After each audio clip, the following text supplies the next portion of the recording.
The Adventure of the Six Napoleons. It was no very unusual thing for Mr. Lestrade, of Scotland Yard, to look in upon us of an evening, and his visits were welcome to Sherlock Holmes, for they enabled him to keep in touch with all that was going on at the police headquarters.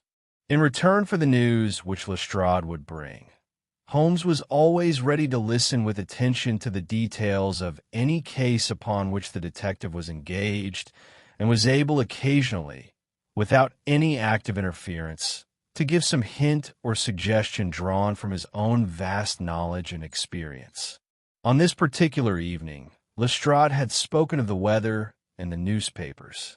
Then he had fallen silent, puffing thoughtfully at his cigar. Holmes looked keenly at him. "Anything remarkable on hand?" he asked. "Oh, no, Mr. Holmes. Nothing very particular." "Then tell me about it." Lestrade laughed. "Well, Mr. Holmes, there is no use denying that there is something on my mind, and yet it is such an absurd business that I hesitated to bother you about it. On the other hand, although it is trivial, it is undoubtedly queer, and I know that you have a taste for all that is out of the common. But in my opinion, it comes more in Dr. Watson's line than ours." "Disease," said I. "Madness, anyhow, and a queer madness, too. You wouldn't think there was anyone living at this time of day who had such a hatred of Napoleon I that he would break any image of him that he could see." Holmes sank back in his chair. "That's no business of mine," said he. "Exactly. That's what I said. But then, when a man commits burglary in order to break images which are not his own, that brings it away from the doctor and on to the policeman." Holmes sat up again. "Burglary. This is more interesting. Let me hear the details." Lestrade took out his official notebook and refreshed his memory from its pages. "The first case reported was 4 days ago," said he. "It was at the shop of Morse Hudson, who has a place for the sale of pictures and statues in the Kensington Road. The assistant had left the front shop for an instant, when he heard a crash, and hurrying in he found a plaster bust of Napoleon, which stood with several other works of art upon the counter, lying shivered into fragments. He rushed out into the road, but, although several passers-by declared that they had noticed a man run out of the shop, he could neither see anyone nor could he find any means of identifying the rascal. It seemed to be one of those senseless acts of hooliganism which occur from time to time, and it was reported to the constable on the beat as such. The plaster cast was not worth more than a few shillings, and the whole affair appeared to be too childish for any particular investigation. The second case, however, was more serious and also more singular. It occurred only last night. In Kensington Road, and within a few hundred yards of Morse Hudson's shop, there lives a well-known medical practitioner named Dr. Barnicot, who is one of the largest practices upon the south side of the Thames. His residence and principal consulting room is at Kensington Road, but he has a branch surgery and dispensary at Lower Brixton Road, 2 miles away. This Dr. Barnicot is an enthusiastic admirer of Napoleon, and his house is full of books, pictures, and relics of the French emperor. Some little time ago, he purchased from Morse Hudson 2 duplicate plaster casts of the famous head of Napoleon by the French sculptor, Devine. One of these he placed in his hall in the house at Kensington Road, and the other on the mantelpiece of the surgery at Lower Brixton. Well, when Dr. Barnicot came down this morning, he was astonished to find that his house had been burgled during the night, but that nothing had been taken save the plaster head from the hall. It had been carried out and had been dashed savagely against the garden wall, under which its splintered fragments were discovered. Holmes rubbed his hands. "This is certainly very novel," said he. "I thought it would please you, but I have not got to the end yet." Dr. Barnicot was due at his surgery at 12 o'clock, and you can imagine his amazement when, on arriving there, he found that the window had been opened in the night, and that the broken pieces of his second bust were strewn all over the room. It had been smashed to atoms where it stood. In neither case were there any signs which could give us a clue as to the criminal or lunatic who had done the mischief. Now, Mr. Holmes, you have got the facts. They are singular, not to say grotesque, said Holmes. May I ask whether the two busts smashed in Dr. Barnicott's rooms were the exact duplicates of the one which was destroyed in Morse Hudson's shop? They were taken from the same mold. Such a fact must tell against the theory that the man who breaks them is influenced by any general hatred of Napoleon. Considering how many hundreds of statues of the great emperor must exist in London, it is too much to suppose such a coincidence as that a promiscuous iconoclast should chance to begin upon 3 specimens of the same bust. Well, I thought as you do, said Lestrade. On the other hand, this Morse Hudson is the purveyor of busts in that part of London, and these 3 were the only ones which have been in his shop for years. So, although, as you say, there are many hundreds of statues in London, it is very probable that these 3 were the only ones in that district. Therefore, a local fanatic would begin with them. What do you think, Dr. Watson? There are no limits to the possibilities of monomania, I answered. There is the condition which the modern French psychologists have called the idée fixe, which may be trifling in character and accompanied by complete sanity in every other way. A man who had read deeply about Napoleon, or who had possibly received some hereditary family injury through the Great War, might conceivably form such an idée fixe, and under its influence be capable of any fantastic outrage.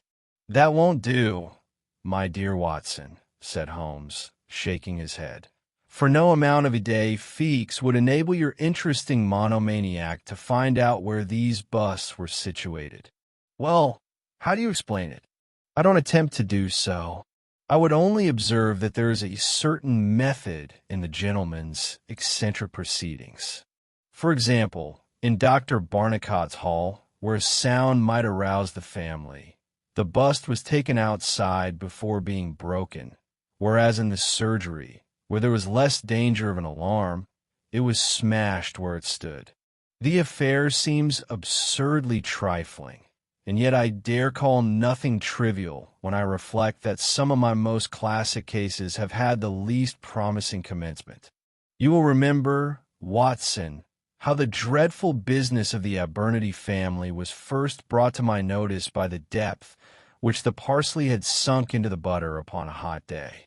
I can't afford, therefore, to smile at your 3 broken busts, Lestrade, and I shall be very much obliged to you if you will let me hear of any fresh development of so singular a chain of events. The development for which my friend had asked came in a quicker and an infinitely more tragic form than he could have imagined. I was still dressing in my bedroom next morning when there was a tap at the door and Holmes entered, a telegram in his hand. He read it aloud. Come instantly, 131 Pitt Street, Kensington. Lestrade. What is it, then? I asked. Don't know, maybe anything, but I suspect it is the sequel of the story of the statues. In that case, our friend, the image breaker, has begun operations in another quarter of London. There's coffee on the table, Watson, and I have a cab at the door. In half an hour we had reached Pitt Street, a quiet little backwater just beside one of the briskest currents of London life. Number 131 was one of a row, all flat-chested, respectable, and most unromantic dwellings. As we drove up, we found the railings in front of the house lined by a curious crowd. Holmes whistled. By George, it's attempted murder at the least. Nothing less will hold the London message boy. There's a deed of violence indicated in that fellow's round shoulders and outstretched neck. What's this, Watson? The top steps swilly down and the other one's dry. Footsteps enough anyhow. Well, there's Lestrade at the front window, and we shall soon know all about it." The official received us with a very grave face and showed us into a sitting room, where an exceedingly unkempt and agitated elderly man, clad in a flannel dressing gown, was pacing up and down. He was introduced to us as the owner of the house, Mr. Horace Harker of the Central Press Syndicate. "It's the Napoleon bust business again," said Lestrade. "You seemed interested last night, Mr. Holmes, so I thought perhaps you would be glad to be present now that the affair has taken a very much graver turn." "What has it turned to, then?" "To murder. Mr. Harker, will you tell these gentlemen exactly what has occurred?" The man in the dressing gown turned upon us with a most melancholy face. "It's an extraordinary thing," said he, "that all my life I have been collecting other people's news, and now that a real piece of news has come my own way, I am so confused and bothered that I can't put two words together. If I had come in here as a journalist, I should have interviewed myself and had 2 columns in every evening paper. As it is, I am giving away valuable copy by telling my story over and over to a string of different people, and I can make no use of it myself. However, I've heard your name, Mr. Sherlock Holmes, and if you'll only explain this queer business, I shall be paid for my trouble in telling you the story." Holmes sat down and listened. "It all seems to center round that bust of Napoleon which I bought for this very room about 4 months ago. I picked it up cheap from Harding Brothers, 2 doors from the High Street station. A great deal of my journalistic work is done at night, and I often write until the early morning. So was today. I was sitting in my den, which is at the back of the top of the house, about 3 o'clock, when I was convinced that I heard some sounds downstairs. I listened, but they were not repeated, and I concluded that they came from outside. Then suddenly, about 5 minutes later, there came a most horrible yell, the most dreadful sound, Mr. Holmes, that ever I heard. It will ring in my ears as long as I live. I sat frozen with horror for a minute or two. Then I seized the poker and went downstairs. When I entered this room, I found the window wide open, and I at once observed that the bust was gone from the mantelpiece. Why any burglar should take such a thing passes my understanding, for it was only a plaster cast, and of no real value whatever. You can see for yourself that anyone going out through that open window could reach the front doorstep by taking a long stride. This was clearly what the burglar had done, so I went round and opened the door. Stepping out into the dark, I nearly fell over a dead man who was lying there. I ran back for a light, and there was the poor fellow, a great gash in his throat, and the whole place swimming in blood. He lay on his back, his knees drawn up, and his mouth horribly open. I shall see him in my dreams. I had just time to blow on my police whistle, and then I must have fainted, for I knew nothing more until I found the policeman standing over me in the hall. "Well, who was the murdered man?" asked Holmes. "There's nothing to show who he was," said Lestrade. "You shall see the body at the mortuary, but we have made nothing of it up to now. He is a tall man, sunburned, very powerful, not more than 30. He is poorly dressed, and yet does not appear to be a laborer. A horn-handled clasp knife was lying in a pool of blood beside him. Whether it was the weapon which did the deed, or whether it belonged to the dead man, I do not know. There was no name on his clothing, and nothing in his pockets save an apple, some string, a shilling map of London, and a photograph. Here it is. It was evidently taken by a snapshot from a small camera. It represented an alert, sharp-featured, simian man, with thick eyebrows and a very peculiar projection of the lower part of the face, like the muzzle of a baboon. "And what became of the bust?" asked Holmes, after a careful study of this picture. "We had news of it just before you came. It has been found in the front garden of an empty house in Campden House Road. It was broken into fragments. I'm going round now to see it. Will you come? Certainly. I must just take one look round. He examined the carpet and the window. The fellow had either very long legs or was a most active man, said he. With an area beneath, it was no mean feat to reach that window ledge and open that window. Getting back was comparatively simple. Are you coming with us to see the remains of your bust, Mr. Harker? The disconsolate journalist had seated himself at a writing table. I must try and make something of it, said he, though I have no doubt that the first editions of the evening papers are out already with full details. It's like my luck. You remember when the Stand fell at Doncaster? Well, I was Theonly journalist in the Stand, and my journal the only one that had no account of it, for I was too shaken to write it. And now I'll be too late with a murder done on my own doorstep. As we left the room, we heard his pen traveling shrilly over the fool's cap. The spot where the fragments of the bust had been found was only a few hundred yards away. For the first time our eyes rested upon this presentment of the great emperor, which seemed to raise such frantic and destructive hatred in the mind of the unknown. It lay scattered in splintered shards upon the grass. Holmes picked up several of them and examined them carefully. I was convinced, from his intent face and his purposeful manner, that at last he was upon a clue. "Well?" asked Lestrade. Holmes shrugged his shoulders. "We have a long way to go yet," said he. And yet, well, we have some suggestive facts to act upon. The possession of this trifling bust was worth more, in the eyes of this strange criminal, than a human life. That is one point.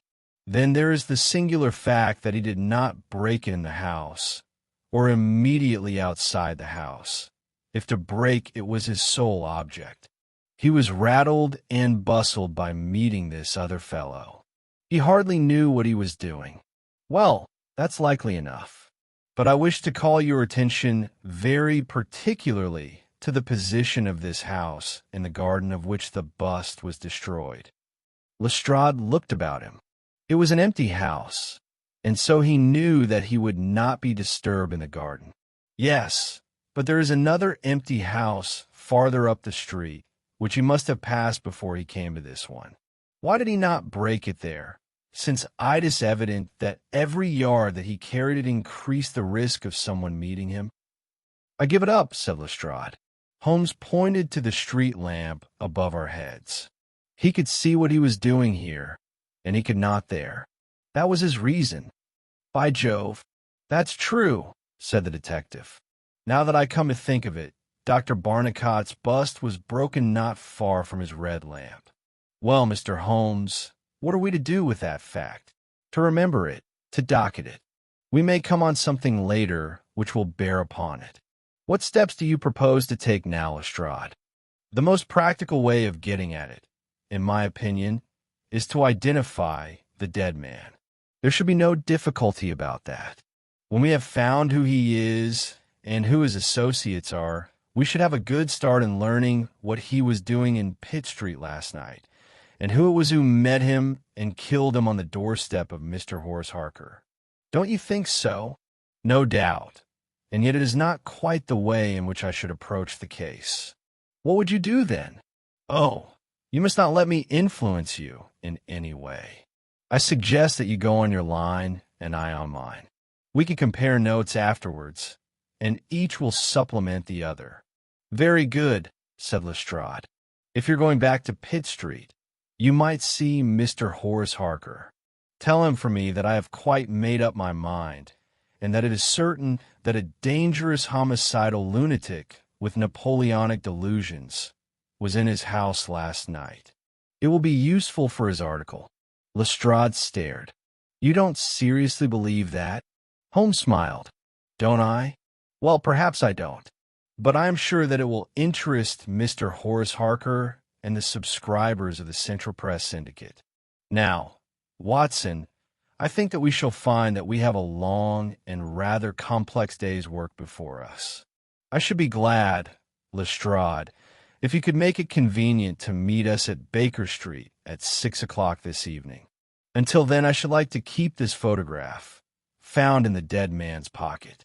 It is possible that I may have to ask your company and assistance upon a small expedition which will have to be undertaken tonight, if my chain of reasoning should prove to be correct. Until then, goodbye and good luck. Sherlock Holmes and I walked together to the High Street, where we stopped at the shop of Harding Brothers, whence the bust had been purchased. A young assistant informed us that Mr. Harding would be absent until afternoon, and that he was himself a newcomer who could give us no information. Holmes' face showed his disappointment and annoyance. "Well, we can't expect to have all our own way, Watson," he said at last. "We must come back in the afternoon, if Mr. Harding will not be here until then. I am, as you have no doubt surmised, endeavoring to trace these busts to their source, in order to find if there is not something peculiar which may account for their remarkable fate. Let us make for Mr. Morse Hudson of the Kensington Road, and see if he can throw any light upon the problem." A drive of an hour brought us to the picture dealer's establishment. He was a small, stout man with a red face and a peppery manner. "Yes, sir. On my very counter, sir," said he. "What we pay rates and taxes for I don't know, when any ruffian can come in and break one's goods. Yes, sir, it was I who sold Dr. Barnicot his 2 statues. Disgraceful, sir. A nihilist plot. That's what I make it. No one but an anarchist would go about breaking statues. Red Republicans, that's what I call them. Who did I get the statues from? I don't see what that has to do with it. Well, if you really want to know, I got them from Gelder and Company, in Church Street, Stepney. They are a well-known house in the trade, and have been this 20 years. How many had I? 3. 2 and 1 are 3. 2 of Dr. Barnicot's, and 1 smashed in broad daylight on my own counter. Do I know that photograph? No, I don't. Yes, I do, though. Why, it's Beppo. He was a kind of Italian piecework man, who made himself useful in the shop. He could carve a bit and gild and frame, and do odd jobs. The fellow left me last week, and I've heard nothing of him since. No, I don't know where he came from nor where he went to. I had nothing against him while he was here. He was gone 2 days before the bust was smashed. Well, that's all we could reasonably expect from Morse Hudson, said Holmes, as we emerged from the shop. We have this Beppo as a common factor, both in Kennington and in Kensington, so that is worth a 10-mile drive.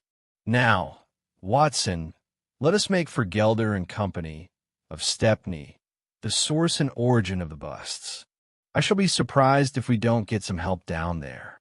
In rapid succession, we pass through the fringe of fashionable London, Hotel London, theatrical London, literary London, commercial London, and, finally, maritime London, till we came to a riverside city of 100,000 souls, where the tenement houses swelter and reek with the outcasts of Europe.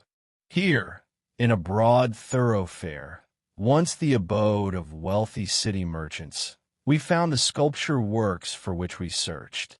Outside was a considerable yard full of monumental masonry. Inside was a large room in which 50 workers were carving or molding. The manager, a big blond German, received us civilly and gave a clear answer to all Holmes' questions. A reference to his books showed that hundreds of casts had been taken from a marble copy of Devine's head of Napoleon, but that the 3 which had been sent to Morse Hudson a year or so before had been half of a batch of 6, the other 3 being sent to Harding Brothers of Kensington.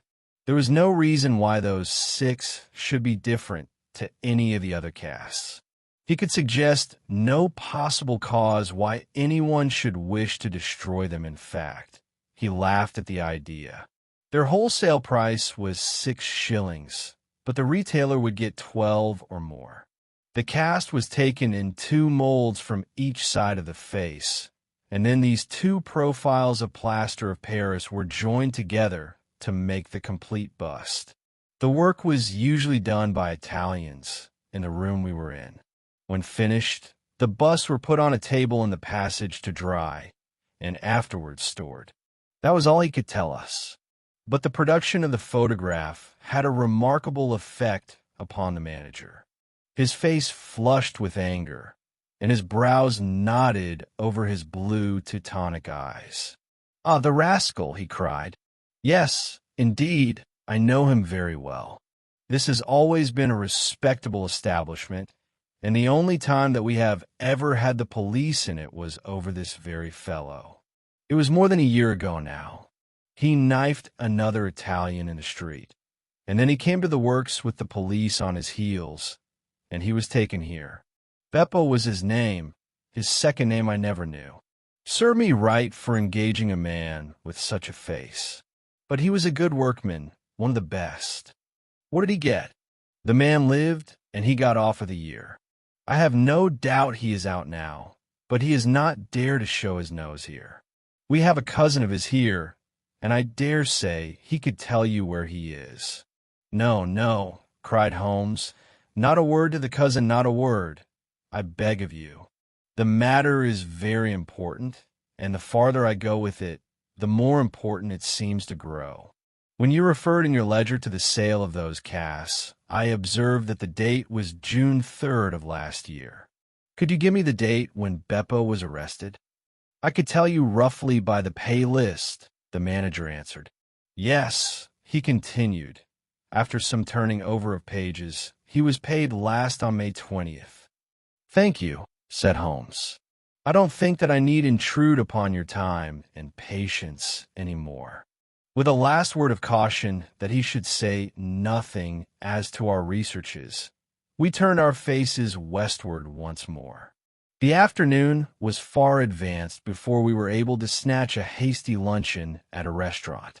A news bill at the entrance announced Kensington outrage, murder by a madman, and the contents of the paper showed that Mr. Horace Harker had got his account into print after all.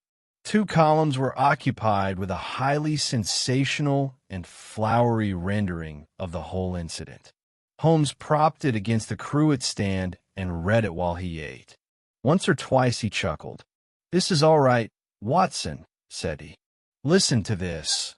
It is satisfactory to know that there can be no difference of opinion upon this case, since Mr. Lestrade, one of the most experienced members of the official force, and Mr. Sherlock Holmes, the well-known consulting expert, have each come to the conclusion that the grotesque series of incidents, which have ended in so tragic a fashion, arise from lunacy rather than from deliberate crime.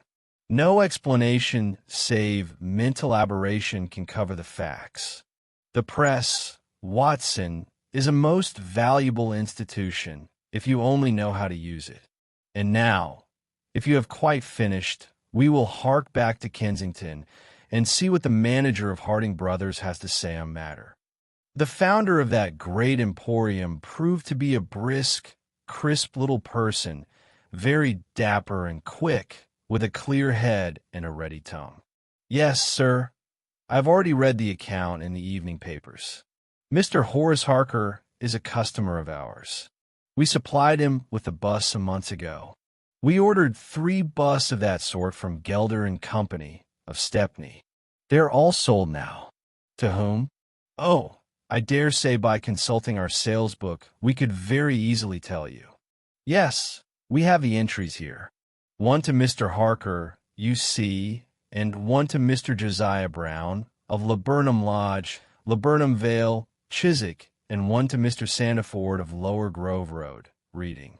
No, I have never seen this face which you show me in the photograph.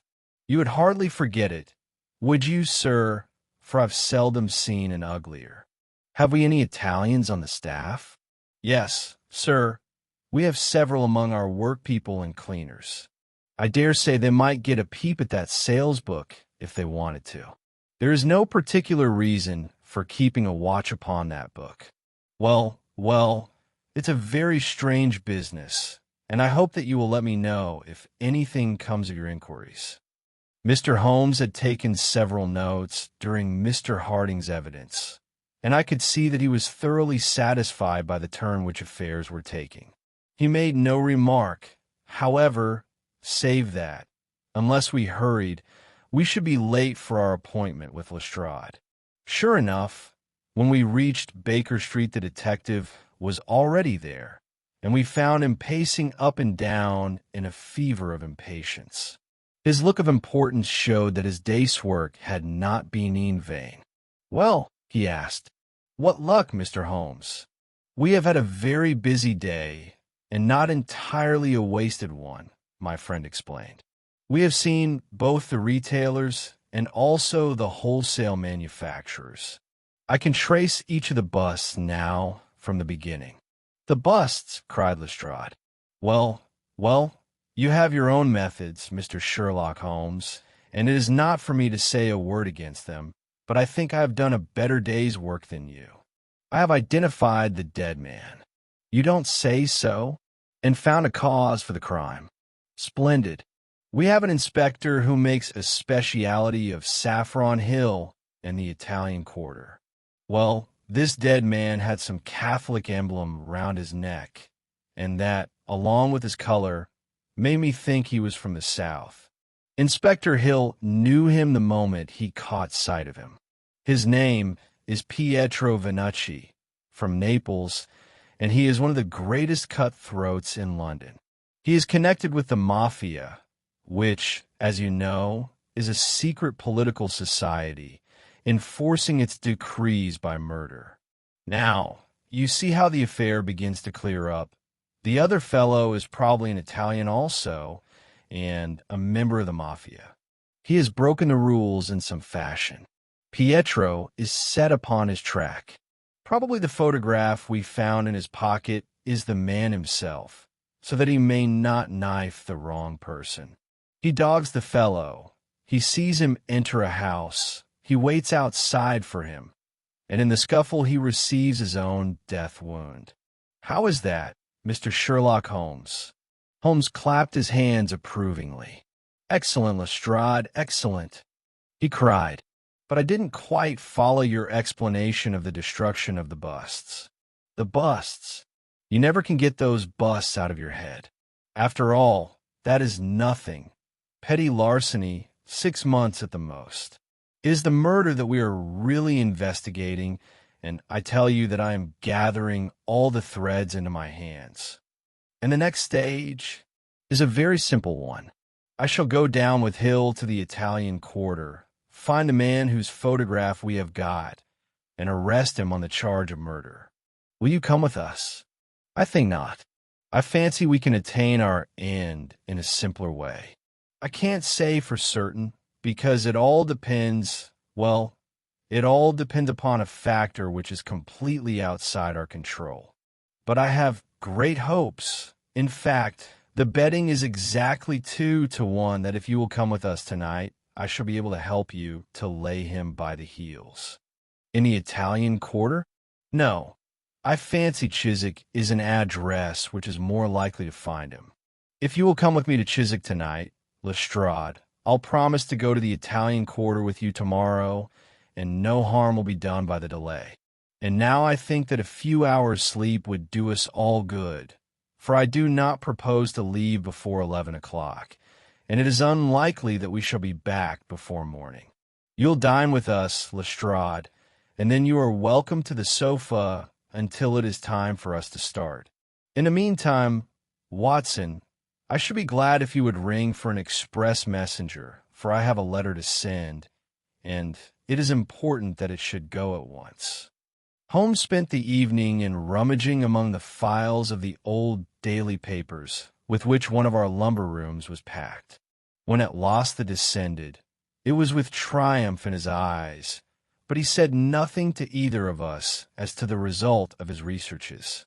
For my own part, I had followed step by step the methods by which he had traced the various windings of this complex case, and, though I could not yet perceive the goal which we would reach, I understood clearly that Holmes expected this grotesque criminal to make an attempt upon the two remaining busts, one of which, I remembered, was at Chiswick.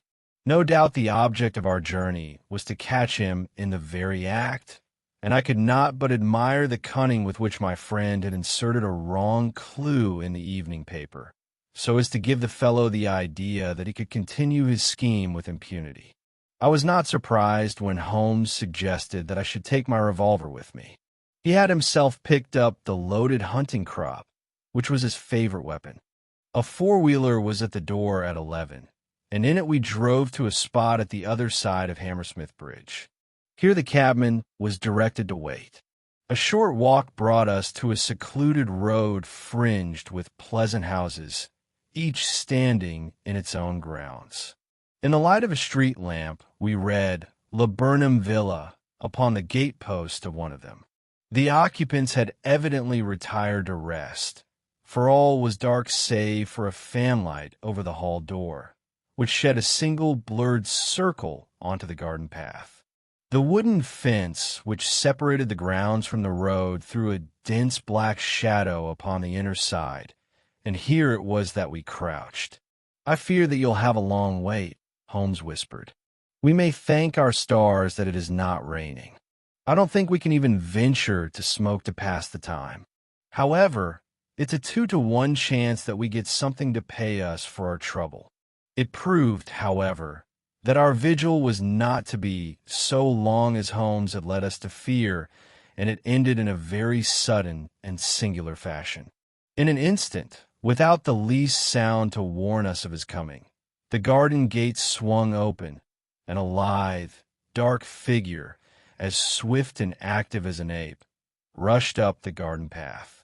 We saw it whisk past the light thrown from over the door and disappear against the black shadow of the house. There was a long pause, during which we held our breath, and then a very gentle creaking sound came to our ears.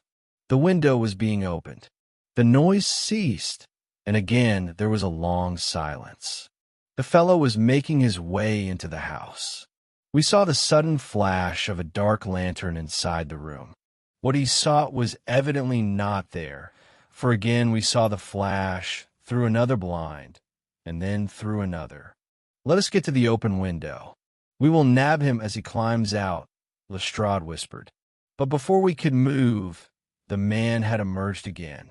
As he came out into the glimmering patch of light, we saw that he carried something white under his arm. He looked stealthily all around him. The silence of the deserted street reassured him. Turning his back upon us, he laid down his burden, and the next instant there was the sound of a sharp tap, followed by a clatter and rattle. The man was so intent upon what he was doing that he never heard our steps as we stole across the grass plot. With the bound of a tiger, Holmes was on his back, and an instant later Lestrade, and I had him by either wrist, and the handcuffs had been fastened. As we turned him over, I saw a hideous, sallow face, with writhing, furious features glaring up at us, and I knew that it was indeed the man of the photograph whom we had secured. But it was not our prisoner to whom Holmes was giving his attention. Squatted on the doorstep, he was engaged in most carefully examining that which the man had brought from the house. It was a bust of Napoleon, like the one which we had seen that morning, and it had been broken into similar fragments.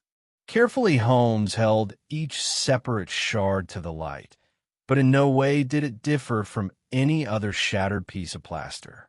He had just completed his examination when the hall lights flew up, the door opened, and the owner of the house, a jovial, rotund figure in shirt and trousers, presented himself. "Mr. Josiah Brown, I suppose," said Holmes. "Yes, sir. And you, no doubt, are Mr. Sherlock Holmes? I had the note which you sent by the express messenger, and I did exactly what you told me. We locked every door on the inside and awaited developments. Well, I'm very glad to see that you have got the rascal. I hope, gentlemen, that you will come in and have some refreshment. However, Lestrade was anxious to get his man into safe quarters, so within a few minutes our cab had been summoned, and we were all four upon our way to London.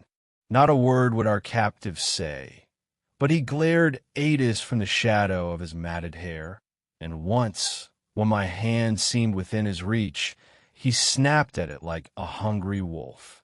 We stayed long enough at the police station to learn that a search of his clothing revealed nothing save a few shillings and a long-sheath knife, the handle of which bore copious traces of recent blood.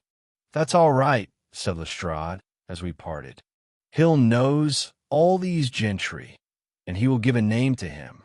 You'll find that my theory of the Mafia will work out all right.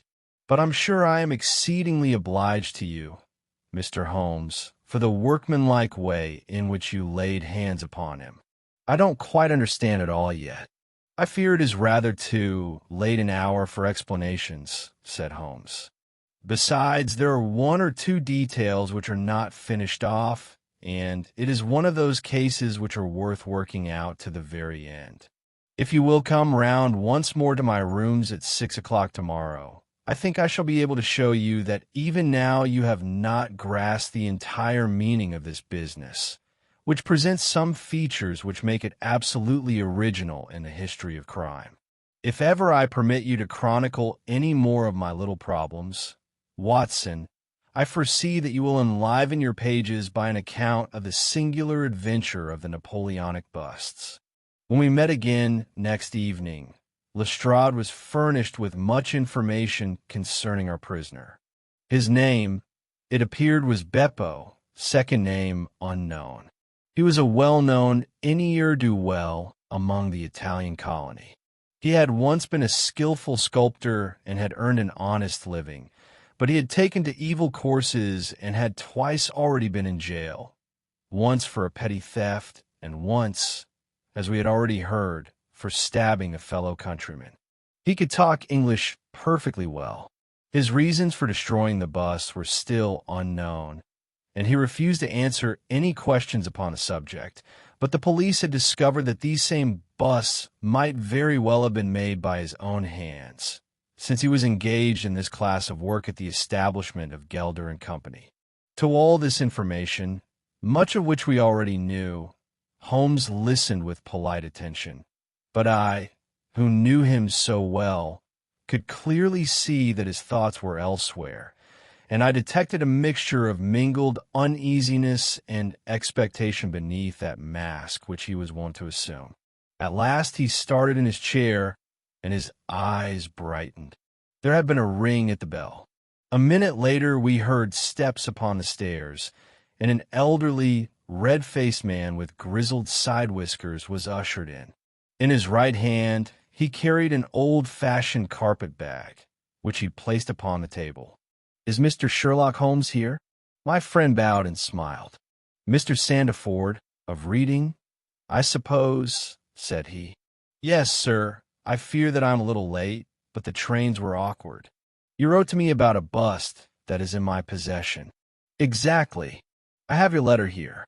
You said, 'I desire to possess a copy of Devine's Napoleon, and am prepared to pay you £10 for the one which is in your possession.' Is that right?" "Certainly. I was very much surprised at your letter, for I could not imagine how you knew that I owned such a thing. Of course you must have been surprised, but the explanation is very simple. Mr. Harding of Harding Brothers said that they had sold you their last copy, and he gave me your address." "Oh, that was it, was it? Did he tell you what I paid for it?" "No, he did not." "Well, I am an honest man, though not a very rich one. I only gave 15 shillings for the bust, and I think you ought to know that before I take £10 from you. I am sure the scruple does you honor, Mr. Sandiford, but I have named that price, so I intend to stick to it." "Well, it is very handsome of you, Mr. Holmes. I brought the bust up with me, as you asked me to do. Here it is." He opened his bag, and at last we saw placed upon our table a complete specimen of that bust which we had already seen more than once in fragments. Would you like the final scene where the mystery of the black pearl is revealed? Holmes took a paper from his pocket and laid a 10-pound note upon the table. You will kindly sign that paper, Mr. Sandiford, in the presence of these witnesses. It is simply to say that you transfer every possible right that you ever had in the bust to me. I am a methodical man, you see, and you never know what turn events might take afterwards. Thank you, Mr. Sandiford. Here is your money, and I wish you a very good evening. When our visitor had disappeared, Sherlock Holmes' movements were such as to rivet our attention. He began by taking a clean white cloth from a drawer and laying it over the table. Then he placed his newly acquired bust in the center of the cloth. Finally, he picked up his hunting crop and struck Napoleon a sharp blow on the top of the head. The figure broke into fragments, and Holmes bent eagerly over the shattered remains. Next instant, with a loud shout of triumph, he held up one splinter, in which a round, dark object was fixed like a plum in a pudding. "Gentlemen," he cried, "let me introduce you to the famous black pearl of the Borgias." Lestrade and I sat silent for a moment, and then, with a spontaneous impulse, we both broke out clapping, as at the well-wrought crisis of a play. A flush of color sprang to Holmes' pale cheeks, and he bowed to us like the master dramatist who receives the homage of his audience. It was at such moments that for an instant he ceased to be a reasoning machine and betrayed his human love for admiration and applause. "Yes, gentlemen," said he, "it is the most famous pearl now existing in the world, and it has been my good fortune, by a connected chain of inductive reasoning, to trace it from the Prince of Colonna's bedroom at the Dacre Hotel, where it was lost, to the interior of this, the last of the 6 busts of Napoleon, which were manufactured by Gelder & Company, of Stepney. You will remember, Lestrade, the sensation caused by the disappearance of this valuable jewel and the vain efforts of the London police to recover it. I was myself consulted upon the case, but I was unable to throw any light upon it. Suspicion fell upon the maid of the princess, who was an Italian, and it was proved that she had a brother in London, but we failed to trace any connection between them. The maid's name was Lucretia Venucci, and there is no doubt in my mind that this Pietro who was murdered 2 nights ago was the brother. I have been looking up the dates in the old files of the paper, and I find that the disappearance of the pearl was exactly 2 days before the arrest of Beppo for some crime of violence, an event which took place in the factory of Gelder & Company at the very moment when these busts were being made. Now you clearly see the sequence of events, though you see them, of course, in the inverse order to the way in which they presented themselves to me. Beppo had the pearl in his possession. He may have stolen it from Pietro. He may have been Pietro's confederate. He may have been the go-between of Pietro and his sister. The main fact is that he had the pearl, and at that moment, when it was on his person, he was pursued by the police. He made for the factory in which he worked, and he knew that he had only a few minutes in which to conceal this enormously valuable prize, which would otherwise be found on him when he was searched. 6 plaster casts of Napoleon were drying in the passage. One of them was still soft. In an instant, Beppo, a skillful workman, made a small hole in the wet plaster, dropped in the pearl, and with a few touches covered over the aperture once more. It was an admirable hiding place. No one could possibly find it. But Beppo was condemned to a year's imprisonment, and in the meanwhile his 6 busts were scattered over London. He could not tell which contained his treasure. Only by breaking them could he see. Even shaking would tell him nothing, for as the plaster was what it was probable that the pearl would adhere to it, as, in fact, it has done. Beppo did not despair, and he conducted his search with considerable ingenuity and perseverance. Through a cousin who works with Gelder, he found out the retail firms who had bought the busts. He managed to find employment with Morse Hudson, and in that way tracked down 3 of them. The pearl was not there. Then, with the help of some Italian employee, he succeeded in finding out where the other 3 busts had gone. The first was at Harker's. There he was dogged by his confederate, who held Beppo responsible for the loss of the pearl, and he stabbed him in the scuffle which followed. If he was his confederate, why should he carry his photograph? I asked, as a means of tracing him, if he wished to inquire about him from any third person. That was the obvious reason. Well, after the murder, I calculated that Beppo would probably hurry rather than delay his movements. He would hasten on before the police should get ahead of him. Of course, I could not say that he had not found the pearl in Harker's bust. I had not even concluded for certain that it was the pearl, but it was evident to me that he was looking for something, since he carried the bust past the other houses in order to break it in the garden, which had a lamp overlooking it. Since Harker's bust was 1 in 3, the chances were exactly as I told you, 2 to 1 against the pearl being inside it. There remained 2 busts, and it was obvious that he would go for the London one first. I warned the inmates of the house, so as to avoid a second tragedy, and we went down with the happiest results. By that time, of course, I knew for certain that it was the Borgia pearl that we were after. The name of the murdered man linked the one event with the other. There only remained a single bust, the reading one, and the pearl must be there. I bought it in your presence from the owner, and there it lies. We sat in silence for a moment. Well, said Lestrade, I've seen you handle a good many cases, Mr. Holmes, but I don't know that I ever knew a more workmanlike one than that. We're not jealous of you at Scotland Yard. No, sir, we are very proud of you. And if you come down tomorrow, there's not a man, from the oldest inspector to the youngest constable, who wouldn't be glad to shake you by the hand. Thank you, said Holmes. Thank you. And as he turned away, it seemed to me that he was more nearly moved by the softer human emotions than I had ever seen him. A moment later, he was the cold and practical thinker once more. Put the pearl in the safe, Watson, said he, and get out the papers of the Conk Singleton forgery case. Goodbye, Lestrade. If any little problem comes your way, I shall be happy, if I can, to give you a hint or 2 as to its solution.